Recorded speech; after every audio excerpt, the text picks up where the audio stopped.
Most pictures of space are lying to you. Not because they are trying to deceive you, but because if they showed the real distances, almost everything would disappear. The sun would be tiny on the page, the planets would be almost invisible, and the empty space between them would be so large that the picture would become useless. So let's try something different. Let's shrink Earth down to the size of a ping-pong ball, about 4 centimeters wide. Small enough to hold in your hand. Now, in this scale, every meter represents about 318,000 kilometers in real space. And once we use this scale, the solar system begins to feel very different. First, the moon. In real life, the moon looks close to us. It lights up the night sky, controls the tides, and feels like Earth's nearest companion.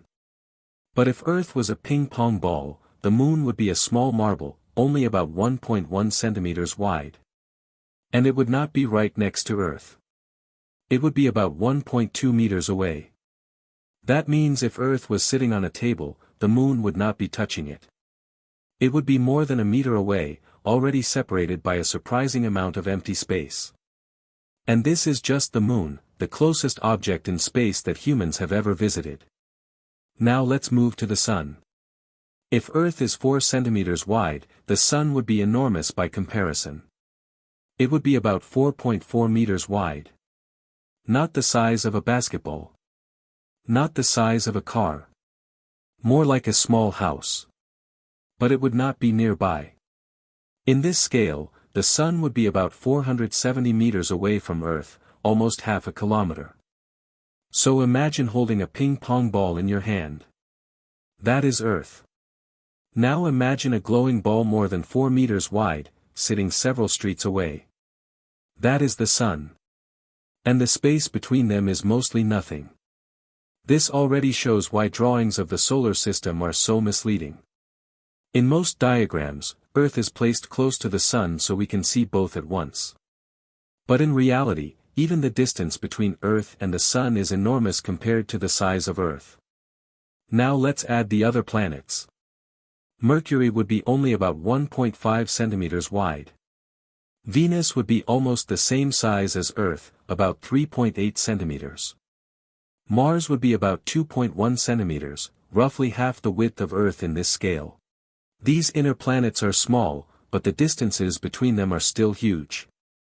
Mercury would orbit about 180 meters from the Sun. Venus would be about 340 meters from the Sun. Earth, as we said, would be about 470 meters away.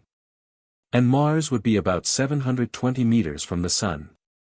So even the inner solar system would not fit comfortably inside a classroom, a house, or even a large building. You would need a field, a park, or a long walk just to place the inner planets correctly. Then come the giants. Jupiter would be about 44 centimeters wide. That is no longer a marble.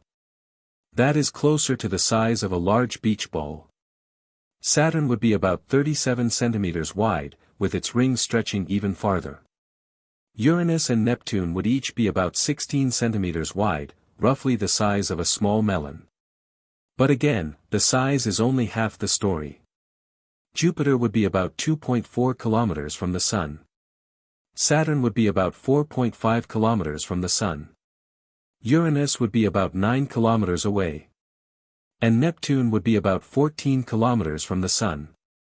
So if the Sun was placed in the center of a town, Neptune would be far outside the town, maybe in another village entirely. And remember, Earth is still just a ping-pong ball. This is the solar system at the scale of something you can hold in your hand. A tiny Earth, a house-sized Sun, planets scattered across kilometers, and huge gaps of empty space between them. But the real shock comes when we leave the solar system. The nearest star to the Sun is Proxima Centauri. It is a small red dwarf star, much smaller than our Sun. In this scale, Proxima Centauri would be roughly 60 to 70 centimeters wide. Smaller than the Sun, but still much larger than Earth. So where would it be? Not across the street. Not in another city. Not even in another country. If Earth was a ping-pong ball, Proxima Centauri would be about 126,000 kilometers away in this scale. That is almost 1/3 of the real distance from Earth to the Moon. Think about that. We reduced Earth to the size of a ball you can hold in your hand. We made the Sun fit inside a small building. We placed Neptune only 14 kilometers away. And yet the nearest star is still about 126,000 kilometers away in the model. That is when the universe begins to feel truly empty. Now let's look at a famous bright star, Sirius. Sirius is the brightest star in Earth's night sky. It is larger and brighter than the Sun. In our scale, Sirius would be about 7.5 meters wide, larger than the Sun in our model. But it is also much farther away than Proxima Centauri. Sirius is about 8.6 light-years from Earth. In this scale, it would be roughly 250,000 kilometers away. That is more than halfway to the real Moon. So if Earth was a ping-pong ball, Sirius would be a huge glowing object, wider than a house, but placed hundreds of thousands of kilometers away in the model. Now let's go even bigger. Betelgeuse. A famous red supergiant star in the constellation Orion. Betelgeuse is so large that if it replaced the Sun, its outer layers could extend far into the inner solar system. In our ping-pong ball scale, Betelgeuse would not be the size of a building. It would be several kilometers wide. A star so large that you could not simply place it in a room, a field, or even a small town. It would be the size of a city. But Betelgeuse is hundreds of light-years away. In this scale, it would be more than 16 million kilometers away. At this point, the numbers stop feeling normal. A ping-pong ball Earth leads us to city-sized stars, separated by distances larger than planets. And we are still inside our own galaxy. Now zoom out to the Milky Way. The Milky Way contains hundreds of billions of stars. It is so wide that light itself takes about 100,000 years to cross it. In our scale, where Earth is only 4 centimeters wide, the Milky Way would be roughly 3 billion kilometers across. That is not the distance to a nearby town. That is not even the distance across Earth. That is a scale larger than the real distance between the Sun and Uranus. Our entire solar system, which already felt huge at 14 kilometers to Neptune, would become almost nothing compared to the size of the galaxy. A tiny island of planets around one star, inside an ocean of hundreds of billions of other stars. And then comes Andromeda. The Andromeda galaxy is the nearest large galaxy to the Milky Way. It is about 2.5 million light-years away. In our ping-pong ball Earth scale, Andromeda would be roughly 75 billion kilometers away. 75 billion kilometers. And even that is only the distance to the nearest large galaxy.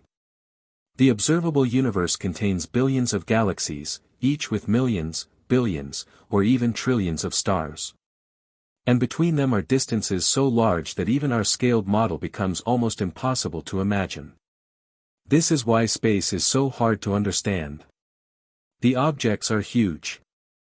Stars can be larger than cities in our model, and galaxies can be billions of kilometers wide.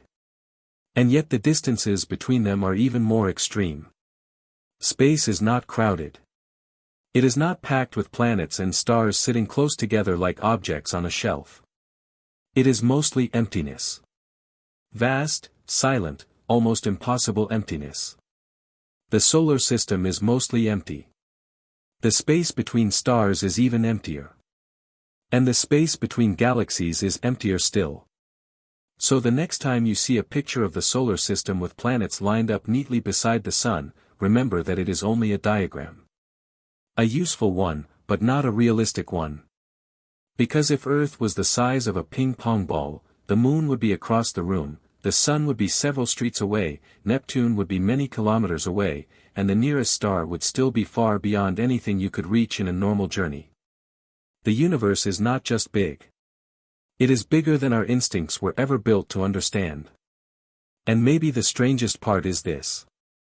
Everything we know, every person, every city, every ocean, every mountain, every story humans have ever told, exists on one tiny ball in all that space. A tiny blue world, floating in a darkness almost too large to imagine. Thank you for watching.